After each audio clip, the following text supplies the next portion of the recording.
ഇതൊരു പ്രദേശത്തിന്റെ അത്ഭുത കഥയാണ്. വയനാട് പനമരം വാളമ്പാടിയിലെ നടുവിൽ മുറ്റത്തെ 23 കുടുംബങ്ങളുടെ ഒരു അത്ഭുത ജീവിതത്തിന്റെ കഥ.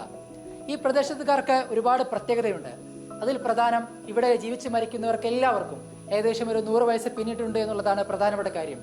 അതിന് പ്രധാന കാരണം ഇവിടെ ജീവിത രീതി തന്നെയാണ്. പ്രധാനമായും കൃഷിയിലൂടെ മാത്രം ജീവിക്കുന്ന ആളുകളാണ് ഇവിടെയുള്ളത്. സ്വന്തമായി കൃഷി ചെയ്ത് അത് ഭക്ഷിച്ചുകൊണ്ട് ജീവിക്കുന്ന ഇവരുടെ ജീവിത രീതി ഏറ്റവും പ്രധാനമാണ്.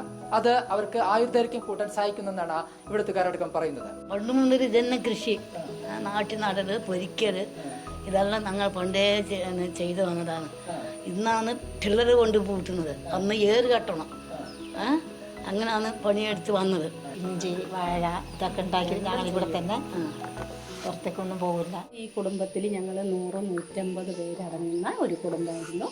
ഇപ്പോഴും ഞങ്ങൾ ഈ ഇത്രയും ഏരിയയിൽ പല വീടുകളായിട്ട് താമസിക്കുന്നു. പക്ഷേ കൂട്ടുകുടുംബമായിട്ട് തന്നെയാണ് താമസം. പുരാതന കാലം മുതലുള്ള നെൽകൃഷി, ജൈവ കൃഷികൾ, ജൈവ പച്ചക്കറികൾ എന്നിങ്ങനെ വീട്ടാവശ്യത്തിനുള്ള അത്യാവശ്യ സാധനങ്ങൾ ഞങ്ങൾ തന്നെ കൃഷി ചെയ്ത് ഉണ്ടാക്കുകയാണ്. പിന്നെ വലിയ വലിയ അസുഖങ്ങളൊക്കെ വളരെ കുറവാണ്. നടുവിൽ മുറ്റത്തെ തറവാടിനെ കേന്ദ്രീകരിച്ചാണ് ഈ നാട് മുന്നോട്ടു പോകുന്നത്. ഉത്സവവും തിറയുമെല്ലാം ഈ തറവാട് കേന്ദ്രീകരിച്ചാണ് നടക്കുന്നത്.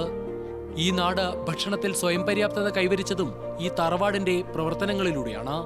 വയനാട് നിന്ന് ക്യാമറ പേഴ്സൺ റിന്റുവിനൊപ്പം ആഷിഖ് റഹ്മാൻ, ന്യൂസ് മലയാളം.